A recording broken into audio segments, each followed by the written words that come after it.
Hey guys, assalamu alaikum. Just wanted to come on here and just say a few things as usual.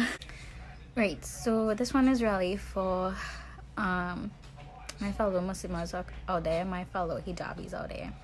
So a few days ago, one of my favorite hijabi bloggers posted that she has taken the decision to remove her headscarf, and this one kind of took me right by surprise. A lot of other bloggers who were full-time hijabis, they have removed their headscarf. Now, before I continue, we have to remind ourselves that, a hijab is not just a cloth on your head. Hijab is, the way you carry about yourself in a modest way. It's not just the way you dress. It's the way you speak and the way you interact with people and the way you treat others and all these things.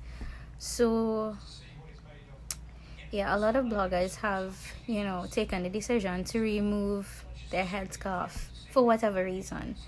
And while it will affect us because we look up to these people, we look up to these women who, they wear their scarves really beautifully, they care about themselves in a certain way, the way that we see online. We don't know what happens offline, quote unquote.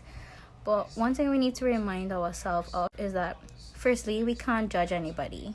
We can't judge someone's relationship with Allah subhanahu wa ta'ala because, there could be someone who is wearing a hijab and, they are struggling in a different aspect of their life. And I believe as hijabis, we go through a period of struggle. Everyone at some point would have been tempted to remove their headscarf or to not wear their hijab, or, not just the hijab, but there are different aspects in our deen where we are tested. So yes, first of all, we don't judge anyone. We can't judge anyone's relationship with Allah subhanahu wa ta'ala. That's between them and Allah subhanahu wa ta'ala. Second point I wanted to make is that this one took me by surprise, and the reason for that is that I looked up to this person. Not that she has removed her scarf and I don't look up to her anymore. It's not like that, but I placed a lot of reliance, or there's a lot of admiration from me to her. And it got me to thinking, we have so many other women in Islam who we should be looking up to. Yes, so as I was saying, there are so many other women in Islam who we should be looking up to. Some of these women, like Khadija radiallahu anhu, Aisha radiallahu anhu, Fatima radiallahu anhu, and these were the best of the women to walk the face of the earth. Look, the wife of Pharaoh, Maryam, may Allah be pleased with her. We have so many women in Islam to look up to, and looking up to nothing is wrong with looking up to these bloggers. Nothing is wrong with admiring these people and wanting what they have. But at the end of the day, we have to remember, or we have to understand that we all go through struggles and we can't judge people. And if Allah subhanahu wa ta'ala has given us exemplars, then why are we straying from that? Now, when I saw another blogger had removed her hijab, at first I was a bit angry. Not angry at her per se, but there were two sides to it. People were encouraging her to be herself and saying that she shouldn't be forced to do this, or etc, etc.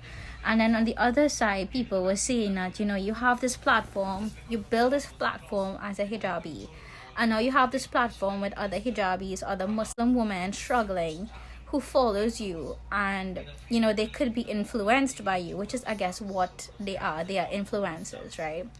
Now, the point I'm trying to get across is that yes, they are influencers, and yes, they influence our life, but we can choose who influences us. And as Muslim women, as Muslims, we were given a perfect deen, and we were given people who we can exemplify once we study their lives and once you understand the struggles that they went through. And they would have struggled way more than us. I'm not trying to put down anybody's struggles. Everybody struggles. Allah subhanahu wa ta'ala has said all this for us. He has given us all of these things, and we shouldn't place reliance on other human beings, or we shouldn't place such trust and hope in other human beings who are also struggling. So that's basically what I wanted to come on to say tonight. So yeah, I think that's basically what I wanted to really get across tonight, is that, you know, people are people, and as humans we are prone to error. You know, we are not perfect, no one is, and we shouldn't hold ourselves to perfection, nor should we hold anyone else to perfection. And we have the ability to choose. So, you know, we have the ability to choose who influences our life and who influences our decisions. And, you know, we also have a mentality of looking for a way out, looking for a way to take the blame out of us when we make decisions that negatively affect our life. You know, so like it would be easier to say, well, I did this because I saw so and so doing it, you know. So that's what I'm trying to get across. We have the power to make a choice, we have the power to decide on our own, you know, and we have to learn and grow. So, you know, if you need advice, you seek advice. You seek advice from people who probably would have been through it or going through it, or, you know, knowledgeable in the area.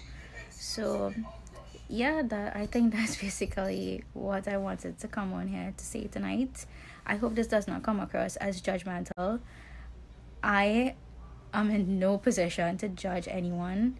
I don't judge anyone, and in as much as I wouldn't want others to judge me, I can't control others. I can only control myself and try to be the best that I could be, you know. So that's what I would implore everyone else to do. Focus on being the best you, and, you know, focus on redirecting where your influence comes from.